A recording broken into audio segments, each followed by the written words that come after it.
अस्सलाम वालेकुम स्टूडेंट्स, कैसे हैं आप सब लोग। उम्मीद करता हूँ आप सब लोग खैरियत से होंगे।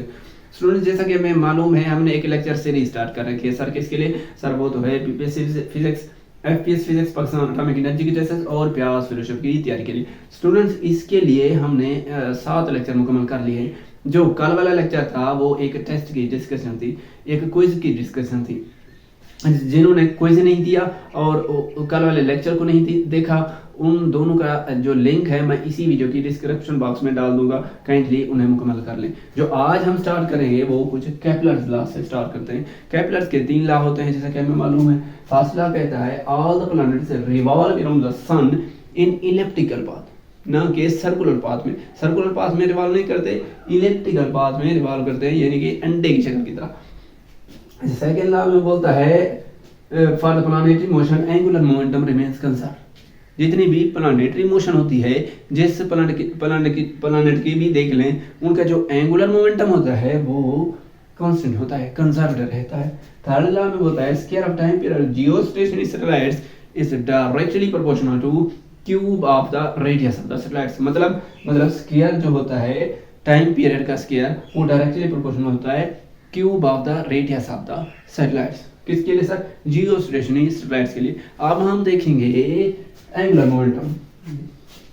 अच्छा, इस एंगुलर मोमेंटम का जो फार्मूला हमारे पास होता है, हमें मालूम है आर क्रॉस पी के बराबर होता है। अच्छा, जब थीटा 90 के इक्वल हो जाए तो आर पी बनेगा, थीटा जब 90 के बराबर हो जाए। अच्छा, पी की वैल्यू पुट करने से एम वी आर आता है। अच्छा, वी की वैल्यू जब पुट करते हैं, वी आर ओमेगा के बराबर होता है, तो एम आर स्क्वायर ओमेगा आएगा, एंगुलर मोमेंटम। अच्छा, ये जो एम आर स्क्वायर है ये मोमेंट ऑफ इनर्शिया के बराबर होता है। सपोर्ट करते हैं L is equal to I omega.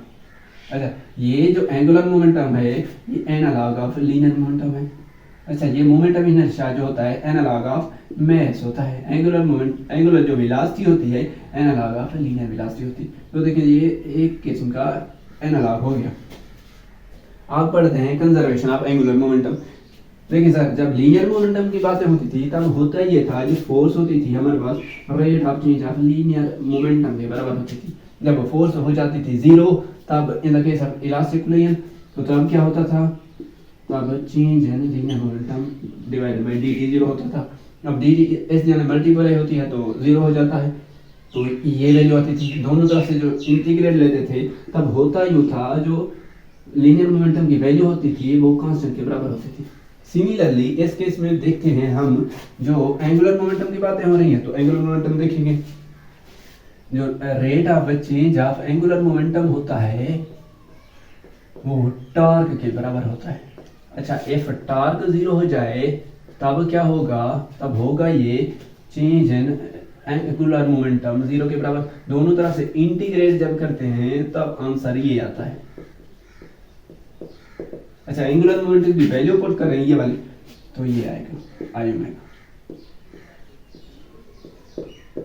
ये इक्वेशन बड़ी इंपॉर्टेंट है। इसका मीनिंग आपको आता है?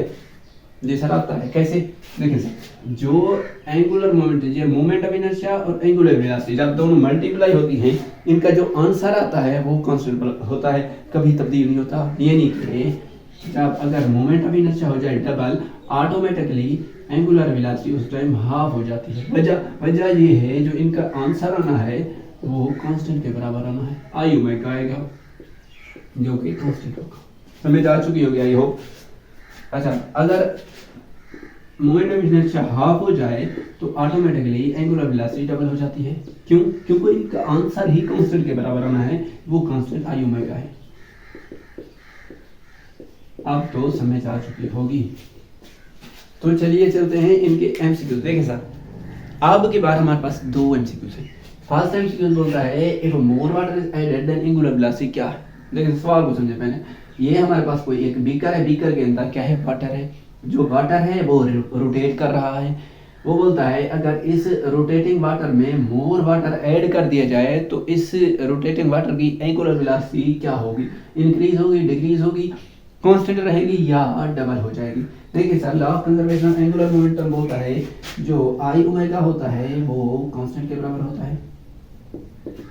अच्छा, मोमेंट ऑफ इनर्शिया की जो वैल्यू होती है हमारे पास एम आर स्क्वायर के बराबर होती है। अच्छा, जब हमने मोर वाटर ऐड कर दिया तो होगा क्या, इस वाटर का जो मैस होगा वो इंक्रीज कर जाएगा। मैस क्या कर गया सर, इंक्रीज कर गया। अगर मैस इंक्रीज कर गया तो मोमेंट ऑफ इनर्शिया भी इंक्रीज कर गया। अच्छा, जब मोमेंट ऑफ इनर्शिया इंक्रीज करेगा, ये आई, जब मोमेंट ऑफ इनर्शिया इंक्रीज करेगा तो ऑटोमेटिकली एंगुलर जो वेलोसिटी होगी वो डिक्रीज कर जाएगी। क्यों? क्योंकि जो इनका आंसर आए वो कांस्टेंट के बराबर है, वो तब्दील नहीं हो सकता, मैंने पहले बताया है। देखिए सर दोबारा समझें, अगर मैस इंक्रीज तो मोमेंट ऑफ इनर्शिया इंक्रीज, अगर मोमेंट ऑफ इनर्शिया इंक्रीज कर गया तो एंगुलर वेलोसिटी ऑटोमेटिकली डिक्रीज कर जाएगी। तो इसका आंसर बी हमारे पास करेक्ट है। सेकंड एमसीक्यू है, a person is holding dumbbells is sitting on a rotating disc, if he moves his dumbbell towards his chest, आप बताएं एंगुलर वेलोसिटी क्या होगी। अच्छा, इसके जो ऑप्शन है फर्स्ट कर लें, दोनों ये सेम है। पहले आप खुद से ट्राई करें तो इसका आंसर क्या आता है। देखिए सर, दो डंबल से फर्ज कर लिए, डंबल से पहले उसने ऐसे किया हुआ था और वो बंदा रोटेटिंग डिस्क पर बैठा हुआ था। अच्छा, उस बंदे ने क्या किया, ये जो डंबल्स हैं अपनी चेस्ट की तरफ मूव कर दिए, तब क्या होगा, एंगुलर वेलोसिटी क्या बनेगी। देखिए सर, अगर उसने जो डंबल्स हैं अपनी चेस्ट की तरफ मूव कर दिया, अब उनके दरमियान जो डिस्टेंस है वो कम होगा। अच्छा, वो रोटेट कर रहा है, अब जो डिस्टेंस है उसको हम डायमीटर बोलेंगे। अच्छा, डायमीटर कम हुआ तो इसका क्या मतलब है, वो उसका रेडियस भी तो कम हुआ। ठीक है, डायमीटर के कम होने का क्या मतलब होता है, रेडियस भी कम हो गया, क्योंकि जो डायमीटर होता है वो डबल होता है रेडियस का। जो रेडियस बनता है वो d/2 के बराबर होता है। अच्छा, डायमीटर कम तो रेडियस भी कम हो जाएगा। इसी बिना पर हम इसी एमसीक्यू को सॉल्व करते हैं। देखें सर, हमारे पास law of conservation of angular momentum तो ये बोलता है कि इन दोनों की जो वैल्यूज हैं वो कांस्टेंट के बराबर है। अच्छा, मोमेंट ऑफ इनर्शिया की जो वैल्यू होती है mr² के बराबर है। अब की बार उन डंबल्स के दरमियान जो रेडियस है वो डिक्रीज हो गया। अच्छा, रेडियस डिक्रीज हो गया तो मोमेंट ऑफ इनर्शिया भी डिक्रीज हो जाएगा इस इक्वेशन के मुताबिक। अब ये इक्वेशन जब देखते हैं, जब मोमेंट ऑफ इनर्शिया डिक्रीज हो जाएगा तो ऑटोमेटिकली एंगुलर वेलोसिटी क्या हो जाएगी, इंक्रीज हो जाएगी, क्योंकि इनका आंसर जो आना है वो कांस्टेंट होगा, मैंने पहले बता दिया था। अब इनका जो एमसीक्यू है उनका जो ऑप्शन है वो अब की बार क्या है सर, एंगुलर वेलोसिटी क्या कर गई, इंक्रीज करके, ये वाला ए करेक्ट होगा। ठीक हो गया। अब नेक्स्ट चलते हैं, नेक्स्ट हम चलते हैं जो देखते हैं SI units and CGS units, ये क्या होते हैं। फर्ज कर लें हमारे पास ये फोर्स है, एमए के बराबर होती है। अच्छा, फोर्स का जो यूनिट होता है वो न्यूटन के बराबर होता है। अच्छा, न्यूटन के जो यूनिट्स बनते हैं वो क्या बनते हैं सर, किलोग्राम मीटर स्क्वायर फी सेकंड, मीटर फी सेकंड स्क्वायर बनते हैं।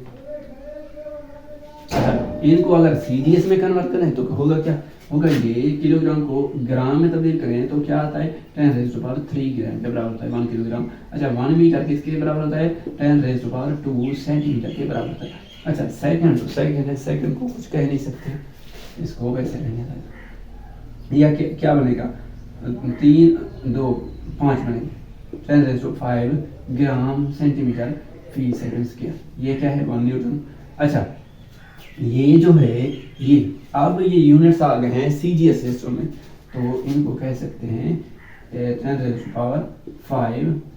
अच्छा, ये जो वाली ग्राम सेंटीमीटर फी सेकंड स्क्वायर, इसको हम बोलते हैं डाइन। क्या बोलते हैं सर, डाइन। अच्छा, ये वो वाली डाइन नहीं है जो शादीशुदा लोगों के घरों में बैठी हुई होती है, ये फोर्स की डाइन है। देखिए 1 न्यूटन 10⁵ डाइन के बराबर आ गया। सिमिलरली हमारे पास एक और है, वर्क को देखते हैं। जो वर्क है वो जॉल के बराबर होता है। 1 जॉल किसके बराबर होता है, किलोग्राम मीटर स्क्वायर फी सेकंड का स्क्वायर। अच्छा, इनको सीरीज में कन्वर्ट करते हैं तो जो 1 जॉल आता है, ग्राम को किलोग्राम को ग्राम में तब्दील करें तो 10⁻³ क्या आएगा, 3 आएगा। अच्छा, मीटर को सेंटीमीटर में तब्दील करना है। देखना, मीटर है 10⁻² है सेंटीमीटर। अच्छा, इसका स्क्वायर लें तो सब का स्क्वायर आएगा, तो 10⁻⁴ सेंटीमीटर का स्क्वायर आएगा। तो यहाँ रिपोर्ट करना है सेंटीमीटर को, तो होगा क्या, यहाँ पर क्या आया, ग्राम आया kilogram, multiply by 10⁻⁴ centimetre fee second का स्क्वायर होगा क्या 3 + 4 7 10⁻⁷ अच्छा ग्राम सेंटीमीटर स्क्वायर पर सेकंड स्क्वायर। अच्छा इस वैल्यू को क्या बोलते हैं हम लोग अर्ज बोलते हैं। तो होगा क्या 10⁻⁷ अर्ज के बराबर होता है क्या चीज मान जाओ। अच्छा एक चीज आपने नोट की होगी जो एसआई यूनिट्स हैं वो ऑलवेज ग्रेटर हैं किससे साथ सीजीएस से। एसआई यूनिट्स किससे ग्रेटर होते हैं सीजीएस यूनिट से ग्रेटर होते हैं। बचा 1 न्यूटन 10⁵ डाइन के बराबर है कितना 5 1 न्यूटन 10⁵ मतलब इसका यही तो हुआ है एसआई यूनिट से सीजीएस यूनिट से बड़े होते हैं। सिमिलरली एक और एग्जांपल देता हूँ जो एंगुलर मोमेंटम है उसका यूनिट क्या होता है जॉल सेकंड। अच्छा जॉल सेकंड को यूं भी तो सीजीएस कन्वर्ट करें तो यूं लिख सकते हैं अर्ज सेकंड हो गया। इसका वैसे तो ये आता है ऐसा ही किलोग्राम मीटर फी सेकंड मीटर स्क्वायर फी सेकंड। देखिए सर चीज़ें कितनी आसान है। एक एमसीक्यू है हमारे पास वो कहता है ये जो डाइन पर सेंटीमीटर है ये किसका यूनिट है देखिए सर आप खुद बताएं। वो कहते हैं सरफेस टेंशन का यूनिट है ए ऑप्शन। बी ऑप्शन में बोलते हैं क्या ये स्प्रिंग कांस्टेंट का यूनिट है के बराबर है। अच्छा डी ऑप्शन में सी ऑप्शन में बोलता है क्या ये पावर का यूनिट है। अच्छा डी ऑप्शन में है ए एंड बी क्या ए और बी दोनों है। देखिए ये जो डाइन है असल में क्या है डाइन किसका है फोर्स का सेंटीमीटर क्या है मीटर है फोर्स पर मीटर असल में स्प्रिंग कांस्टेंट के बराबर होता है F = Tx होता है याद करें। अच्छा ये जो सिमिलरली ये फोर्स पर मीटर पर लेंथ जो होती है वो किसके बराबर होता है यस सरफेस टेंशन के बराबर होता है। तो इस बार ये हमारा डी ऑप्शन करेक्ट हुआ। ये सरफेस टेंशन है फोर्स पर यूनिट लेंथ याद कर रहे हैं सरफेस टेंशन के बराबर होती थी। तो डाइन पर सेंटीमीटर किसके यूनिट हो सकते हैं टेंशन के और स्प्रिंग के सर पहले जो बातें हुई थी वो सीजीएस और एसआई यूनिट्स पर बातें हुई थी। अच्छा 2-3 क्वांटिटीज की तो मैंने यूनिट्स निकाल लिए थे बाकी ने आपने निकालना है। मैंने तो एक रास्ता प्रोवाइड कर दिया है चलना आप लोगों ने है क्योंकि मंजिल आपकी है। अच्छा आपके पास हमारे पास 2-3 एमसीक्यूज हैं कुछ एमसीक्यूज हैं। फर्स्ट में बोलता है an object is dropped and other is thrown up with 1 meter फी second their separation after 18 second. बताएं देखिए सर एमसीक्यूज कैसा क्या एक ऑब्जेक्ट है वन ऑब्जेक्ट ये वाला इसको हमने नीचे ड्रॉप किया। अच्छा नीचे ड्रॉप करने से जो इसकी इनिशियल वेलोसिटी है 0 है क्योंकि हमने ड्रॉप किया ड्रॉप और इसकी इनिशियल वेलोसिटी क्या होती है 0 है। दूसरी ऑब्जेक्ट है ये सेकंड इसको हमने थ्रोन अप किया किस स्पीड के साथ 1 मीटर फी सेकंड की स्पीड के साथ। अच्छा ये अब की बार ये जो ऑब्जेक्ट्स हैं दोनों की दोनों क्या कर रही हैं सर एक दूसरे के मुखालिफ सेंट में मूव कर रही हैं। जो इनकी रिलेटिव वेलोसिटी बनती है हमने पढ़ा हुआ है v रिलेटिव वो बनेगी v1 + v2 क्योंकि अपोजिट डायरेक्शन में है। v1 क्या है सर 0 है v2 क्या है 1 है तो बना 1 मीटर फी सेकंड। अच्छा बताना क्या है 18 सेकंड के बाद उनकी सेपरेशन बतानी है कि वो ऑब्जेक्ट यहाँ तक पहुँच चुके होंगे बराबर या यहाँ तक या क्रॉस कर चुके होंगे। सेपरेशन बतानी है 18 सेकंड के बाद। तो सेपरेशन क्या होता है सारा डिस्टेंस होता है तो इसका फार्मूला जो है v रिलेटिव × t होता है। v रिलेटिव हमारे पास 1 है टाइम 18 सेकंड है जो सेपरेशन बनता है वो 18 मीटर का बनता है 18 सेकंड के बाद। सेकंड एमसीक्यू है person throws the ball upward after every second next ball is thrown when the velocity of first ball is 0 how high ball move from his hand। कहता क्या है एमसीक्यू कहता ये है ये ऑब्जेक्ट ए है इसको अपवर्ड फेंका। अच्छा ये अपवर्ड जाते जाते हाईएस्ट पॉइंट तक पहुंच गई फंस कर लेंगे यहाँ तक टाइम कितना लगा इसे 1 सेकंड लग गया एमसीक्यूज में दिया हुआ है। अच्छा जब ये हाईएस्ट हाइट तक पहुंच गई होती है तो इसकी वेलोसिटी क्या हो जाती है 0। जब वो कहता है वेलोसिटी हो गई 0 ठीक है फर्स्ट बॉल की आपने दूसरी बॉल फेंक दी दूसरी बॉल बी फेंक दी ऊपर की तरफ। अच्छा तब क्या होगा ए के साथ क्या हो गया ए बेशक नीचे आएगी, ये ए बार जब नीचे आएगी, ये ए बार नीचे आएगी दोबारा, ये ऊपर की जानिब, ये नीचे की जानिब। अच्छा, ये जब बॉल बी अपनी हाईएस्ट हाइट तक पहुंच चुकी होती है बी, तो इसकी वेलोसिटी भी 0 हो जाती है, ये नेचर का लॉ है।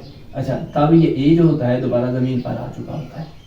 ठीक है, तो ये वही केस हो गया। ये फर्ज कर लें दो बार हैं, एक को मैंने अपवर्ड फेंका जब ये हाईएस्ट हाइट तक पहुंच चुकी होती है, मैंने दूसरी फेंक दी, ऐसे ऐसे फेंकता गया, ये वही वाला केस है। अच्छा, बताना क्या है, हाइट बतानी है, how high ball move from his hand से कितना हाइट उसने कवर की उस बॉल में, तो हाइट जो है ये वाली हाइट है। अच्छा, दोनों की जो हाइट है वो सेम, ठीक है, क्योंकि दोनों जो हैं 1 सेकंड तक हवा में रहती हैं। ठीक है, हाइट सेम है, तो ये मैं एक बॉल पकड़ लेता हूँ, दूसरी बॉल की हाइट भी ऑटोमेटिकली निकल आएगी क्योंकि दोनों की हाइट सेम है। लेकिन सर मैं बी बॉल को पकड़ रहा हूँ। अच्छा, ये जो बी बॉल है ये एक किस्म का ड्रॉप्ड ऑब्जेक्ट वाला केस हो गया, क्योंकि ये किसी सम हाइट पर है, इसकी जो इनिशियल वेलोसिटी है वो 0 है, तो ये जो केस बनता है फॉर द ड्रॉप्ड ऑब्जेक्ट वाला केस बनता है। तो हाइट का formula for the dropped object जो होता है हाफ जी टी स्क्वायर के बराबर होता है 1/2 जी की वैल्यू 10, टी क्या है हमारे पास, एवरी सेकंड का मतलब टी इक्वल 1 सेकंड, हर सेकंड के बाद 1 सेकंड बाद 1 का स्क्वायर आएगा। क्या है सर, 5 आ गया। ये नहीं, जो हाइट बनी आपके पास 5 मीटर बनी, उसके हैंड से 5 मीटर की बुलंदी पर वो बॉल जाती है, दोनों बॉल। अच्छा, A third A is the top and B is upward with 5 meters per second from the same height of 10 meter. Will both strike the ground with same velocity? देखिए sir, MCQ ये होता है, ये ball है हमारे पास, दो ball है, ये ए बॉल है, इसको मैंने ड्रॉप किया, तो ड्रॉप किया तो इसकी इनिशियल वेलोसिटी है 0।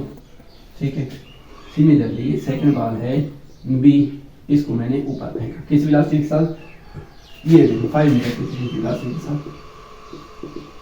अच्छा, फ्रॉम द हाइट जो है इनकी ग्राउंड लेवल से सेम है, वो कितनी है सर, 10 मीटर की हाइट, ये ग्राउंड लेवल है। वो पूछता है, पूछता ये है जब ये दोनों बालें जमीन पर आएंगी क्या इनकी दोनों की वेलोसिटी सेम होगी, चेक करते हैं।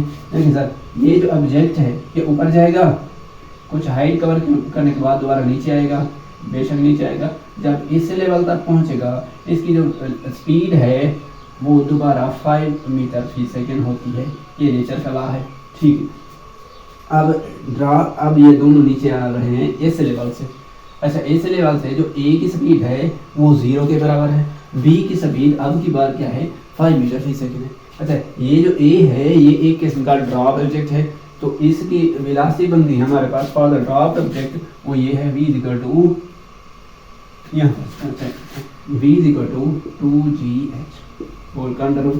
तो वैल्यू पुट करना है 2 g की 9.8, हाइट कितनी है सर 10 है, इनको जब मल्टीप्लाई करें तो आंसर 196 वोल्ट का स्क्वायर रूट आएगा। 196 का जो जजर है वो 14 के बराबर आता है, 14 मीटर फी सेकंड। ये वेलोसिटी ये किसकी सर, ए की वेलोसिटी, ये ए की। अच्छा, बी की वेलोसिटी क्या है, third equation question 2as equal to vf का स्क्वायर माइनस vi का स्क्वायर।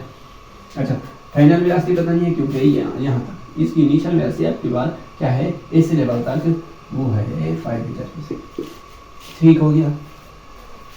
अच्छा, फाइनल वेलोसिटी बतानी है, फाइनल वेलोसिटी का जो फार्मूला आएगा वो ये आएगा 2as प्लस vi का स्क्वायर। ठीक हो गया। अच्छा, वैल्यू पुट करते हैं। अच्छा, ये जो एक्सेलरेशन है अप डाउन की बात हो रही है, g के बराबर है तो g पुट कर दें, बेटा जी 2 g की वैल्यू आपकी बात 10 पुट करता हूँ। हाइट कितनी है हमारे पास, s पुट करें या हाइट पुट करें वो 10 प्लस इनिशियल वेलोसिटी क्या है सर 5 है, 5 का स्क्वायर आएगा, ये कितना हो जाएगा 100 200 प्लस 25 5 5 25 225 आएगा, 25 का अंडर। ये किसकी वेलोसिटी है सर, फाइनल वेलोसिटी किसकी है सर, बी की वेलोसिटी है। अच्छा, 225 का जो जजर होता है वो 15 होता है, 15 मीटर फी सेकंड। देखिए ना आपकी बात दोनों की वेलोसिटी क्या सेम नहीं है, ए की है 14 मीटर फी सेकंड, बी की है 15 मीटर फी सेकंड। जरा ये वाला एमसीक्यू देखिए, A is thrown downward and B is thrown upward with the same velocity of 5 meter per second from the same height of 10 meter per second will both strike the ground with the same velocity। ये हमसे कुछ ये कहता है, ये object A है, ये object B है। अच्छा वो कहता है ए को आपने थ्रोन डाउनवर्ड अब की बार किया है किस स्पीड के साथ 5 मीटर पर सेकंड की स्पीड के साथ। अच्छा बी को जो आपने अपवर्ड थ्रोन किया है वो भी सेम स्पीड वेलोसिटी है 5 मीटर पर सेकंड। अच्छा जो हाइट है ग्राउंड लेवल से वो क्या है सर 10 मीटर है, ये ग्राउंड लेवल हो गया। पूछता है जब ये दोनों ऑब्जेक्ट जमीन पर गिरेंगे क्या दोनों की वेलोसिटी सेम होगी। देखिए सर ये ऑब्जेक्ट ऊपर जाएगी, हाईएस्ट हाइट कवर करने के बाद इसकी वेलोसिटी हो जाएगी 0, ये दोबारा नीचे आएगी, जब नीचे आएगी इस लेवल तक पहुंचेगी इसकी जो वेलोसिटी होगी दोबारा 5 हो जाती है। ठीक है अब की बार दोनों की जो इनिशियल वेलोसिटी है वो 5 है, दोनों को 5 मीटर की मीटर फी सेकंड वेलोसिटी से नीचे ड्रॉप कर रहे हैं इस लेवल से, तो दोनों की जो वेलोसिटी होगी ग्राउंड लेवल पर वो सेम होगी। क्या होगी सर सेम होगी। यस आंसर है यस जी, दोनों की वेलोसिटी क्या है सर सेम है। अच्छा वेलोसिटी बनेगी कितनी वो ये वाला फार्मूला आपको बताएगा, इस फार्मूले के मुताबिक दोनों की वेलोसिटी 15 मीटर फी सेकंड आएगी। यही मेथड है, यही सेम का सेम मेथड है। ठीक हो गया, नेक्स्ट चलते हैं। अब दो मजीद एमसीक्यूज हैं। ये एमसीक्यूज होता है 2 balls A and B, दो बॉल हैं A और B। A is thrown downward with 20 meter फी second from the height of कितने 40 मीटर। एट द सेम टाइम उसी वक्त B is thrown upward, B upward thrown किया जाता है। After how much time they will meet, किस वक्त के बाद ये दोनों बालें आपस में मीट करेंगी, मुलाकात करेंगी। देखिए सर ये ऑब्जेक्ट ए है, इसको आपने क्या किया था डाउनवर्ड थ्रोन किया था किस स्पीड के साथ 20 मीटर फी सेकंड की स्पीड के साथ। अच्छा दूसरी बात है ये ग्राउंड लेवल है, ग्राउंड लेवल से आपने अपवर्ड थ्रोन किया, ये बी है, इसको जो आपने थ्रोन किया वो स्पीड कितनी थी सर वो भी 20 है। अच्छा वो पूछता है आफ्टर हाउ मच टाइम दोनों बालें मीट करेंगे। अच्छा ये हाइट जो है इस हाइट ये वाली हाइट ये उसने बता दी है 40 मीटर की हाइट, ये कुछ आपने ड्रॉप किया था किस हाइट के साथ 20 मीटर 40 मीटर की हाइट से, तो बताना है टाइम बताना है टी बताना है। देखिए जो इसकी रिलेटिव वेलोसिटी है वो बनेगी v रिलेटिव वो v1 प्लस v2 के बराबर होगी। क्यों क्योंकि दोनों ऑब्जेक्ट्स एक दूसरे की अपोजिट डायरेक्शन में मूव कर रही हैं तो उनकी रिलेटिव वेलोसिटी का फार्मूला ये होता है। जो v1 है वो क्या है सर 20, v2 भी 20 है तो क्या बनेगा 14 मीटर फी सेकंड।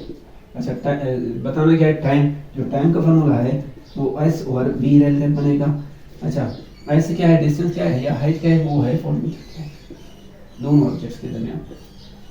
अच्छा v रिलेटिव वो भी 40 तो बनेगा क्या 1 सेकंड। 1 सेकंड के बाद ये दोनों ऑब्जेक्ट्स एक दूसरे के साथ मुलाकात करेंगी और दोस्ती कर लेंगे।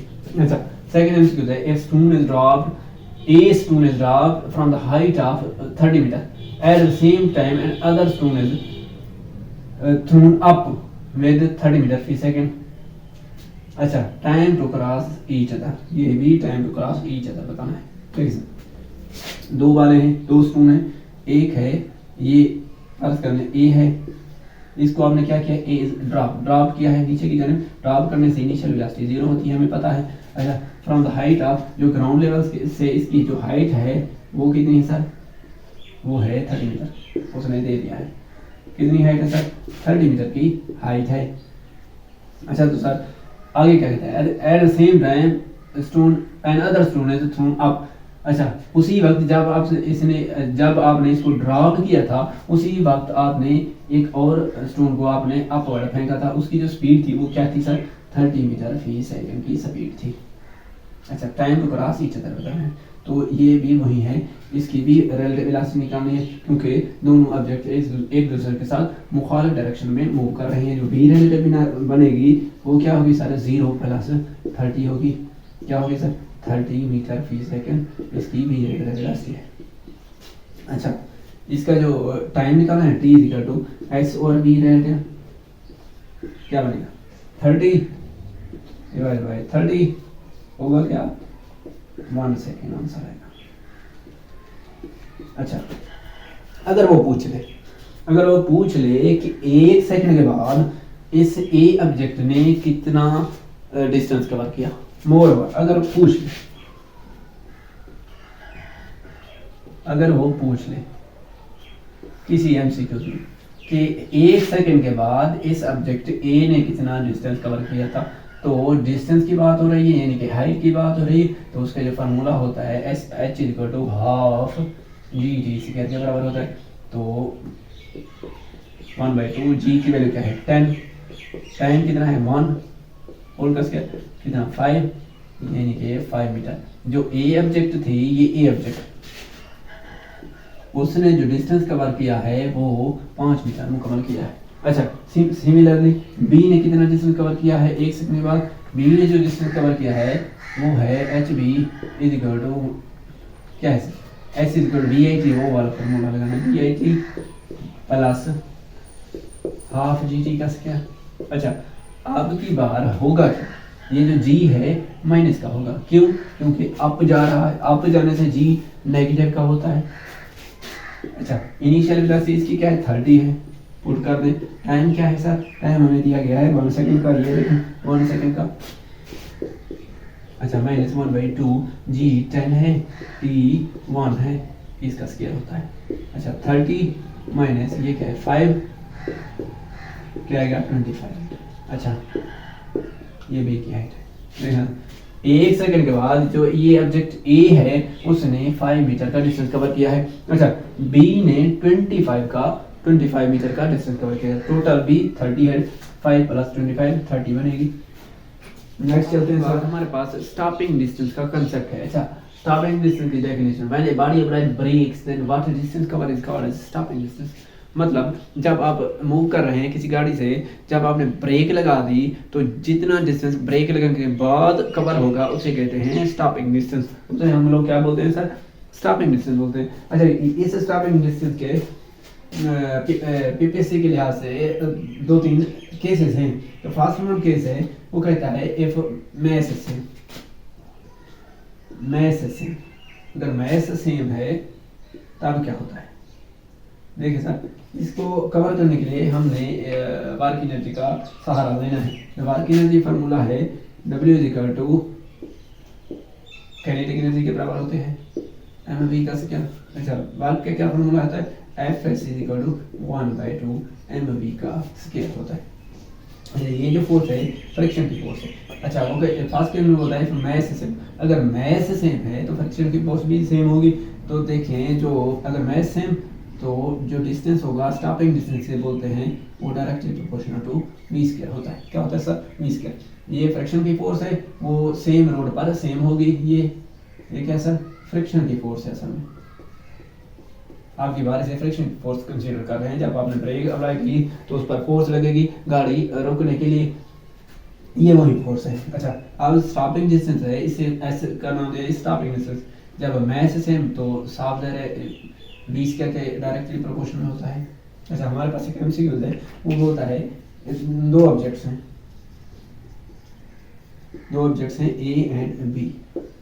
अच्छा, ये जो a की वेलोसिटी है वो फर्ज कर लें क्या है 5 मीटर फी सेकंड। अच्छा, b की जो वेलोसिटी है वो फर्ज कर लें कितनी है सर, फर्ज कर लें 3 मीटर फी सेकंड। अच्छा, जब इन दोनों ऑब्जेक्ट्स को आपने ब्रेक लगा दी a और b को, तो किसका स्टॉपिंग डिस्टेंस ज़्यादा होगा, ए का ज़्यादा होगा या बी का ज़्यादा होगा। अच्छा, जो मैं बोल रहा हूँगा वही एमसीक्यूज की वर्डिंग होगी जो आप भी लिख लेंगे और एग्जाम में भी ऐसे आएगी। देखिए सर, तो जाहिर सी बात है मैंने ये बोल दिया है जिसकी वेलोसिटी ज़्यादा उसका स्टॉपिंग डिस्टेंस ज़्यादा, तो ए ऑब्जेक्ट का स्टॉपिंग डिस्टेंस ज़्यादा होगा। क्यों, इसकी वेलोसिटी जो है 5 है, बी की कम है 3 है। तो आंसर इसका है, आंसर क्या है सर, आंसर है ए ऑब्जेक्ट का स्टॉपिंग डिस्टेंस ज्यादा होगा। अच्छा, कितना ज्यादा होगा कोई पूछ ले तो हम बता सकते हैं। अब ये दोनों की दोनों बॉडी ए और बी सेम डायरेक्शन में मूव कर रही हैं, सेम डायरेक्शन को मूव करते वक्त दोनों ने ब्रेक्स अप्लाई की थी, तब ही हमने कहा था क्या है सर, ए का स्टॉपिंग डिस्टेंस ज़्यादा है। अच्छा, जब सेम डायरेक्शन में मूव करती हैं जो उनकी रिलेटिव वेलोसिटी होती है वो माइनस होती है 5 माइनस v1 माइनस v2। अच्छा, v1 कौन सी रख सकते हैं जो ज़्यादा है, ज़्यादा हमारे पास 5 है। v2 समाधान रखते हैं ऑलवेज, मैंने पहले भी बताया था जब इसका जिक्र कर रहा था इस रिलेटिव वेलोसिटी का 3, तो होगा क्या, जो v बनेगी वो 2 मीटर प्रति सेकंड है। अच्छा, हमारे पास ये इक्वेशन उठाते हैं, ये वाली इक्वेशन जो ऐसे है वो डायरेक्शन प्रोपोर्शनल टू क्या है सर, v स्क्वायर के बराबर है। अच्छा, फॉर द सॉल्विंग प्रॉब्लम ये प्रोपोर्शनल हटा के इक्वल भी रख सकते हैं, only for the solving problem. MCQs को जब प्रॉब्लम सॉल्व कर रहे हैं तब ये इक्वल लगा सकते हैं, अदरवाइज नहीं, ताकि हमें आसानी हो। अच्छा सर, जो स्पीड है वो क्या है सर, 2 टाइम्स है इनिशियल का, 2 टाइम्स हो गई होल का स्क्वायर। अब जो न्यू स्टॉपिंग डिस्टेंस आएगा वो कुछ ये होगा, यानी कि क्या है 2 4 v का स्क्वायर। अच्छा, v स्क्वायर किसके बराबर है, s के बराबर है, यानी कि जो न्यू स्टॉपिंग डिस्टेंस है वो क्या है सर, इनिशियल का फोर्स। मतलब ये हमारे पास a है, ये b है डिस्टेंस, तो न्यू को हटा कर a b लगा देते हैं। जो a का डिस्टेंस है वो 4 टाइम्स ऑफ b है, यानी कि स्टॉपिंग डिस्टेंस a का जो है वो 4 times of stopping distance of b है। क्यों, वजह ये ही थी इसकी स्पीड b की कम है, a की ज़्यादा है। अच्छा, नेक्स्ट हमारे पास सेकंड केस है। सेकंड केस में वो कहता है आपकी बार मैथ सेम था, आपकी बार एक वेलोसिटी ऐसे, तब क्या होगा, सिंपल सी बात है, वर्क एनर्जी थ्योरम जो हमारे पास है वो है F(s) हाफ mv का स्क्वायर। अगर वेलोसिटी सेम तो साफ ज़ाहिर है ये जो स्टॉपिंग डिस्टेंस है वो m पर डिपेंड करता है, यानी कि मैच पर। स्टॉपिंग डिस्टेंस किस पर डिपेंड करता है सर, m पर। अच्छा, इसका एमसीक्यूज करते हैं। इसका एमसीक्यूज है हमारे पास, मैं ज़बानी कलामी बता देता हूँ, इसका एमसीक्यूज लिखने में टाइम लग जाता है। अच्छा, 2 ऑब्जेक्ट्स हैं, एक है कार, दूसरी है बस। तो बस एक है हमारे पास कार, दूसरी है बस, दोनों सफ़र कर रही हैं। जो दोनों की वेलोसिटी है फर्ज कर लें वो सेम है, दोनों की 5 मीटर फी सेकंड है। तो बताएं जब उन्होंने ब्रेक अप्लाई कर दी, तब ब्रेक अप्लाई करने के बाद उनका स्टॉपिंग डिस्टेंस क्या होगा, दोबारा समझ लें इसी एमसीक्यू को। देखिए सर, 2 ऑब्जेक्ट्स हैं, एक फर्ज कर लें कार है, दूसरी है बस। अच्छा, दोनों की जो स्पीड है वो फर्ज कर लें सेम है, 5 मीटर फी सेकंड की। अच्छा, जब दोनों ने ब्रेक अप्लाई की एक ही टाइम में, तो बताएं दोनों का स्टॉपिंग डिस्टेंस क्या होगा, बस का ज़्यादा होगा या कार का ज़्यादा होगा। देखिए सर, जब वेलोसिटी से मैंने इस एमसीक्यू में बता रहा हूँ, वेलोसिटी दोनों की सेम है, कांस्टेंट है।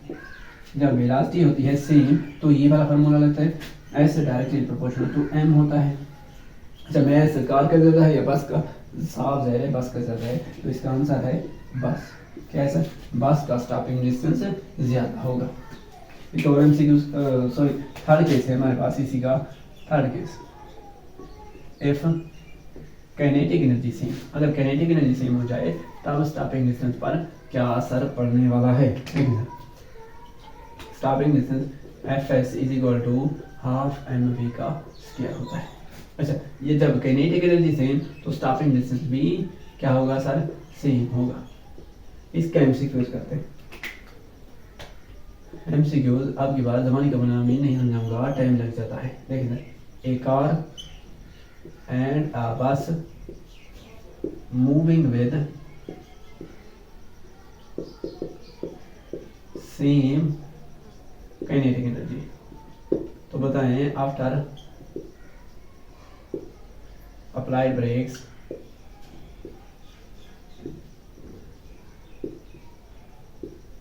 stopping distance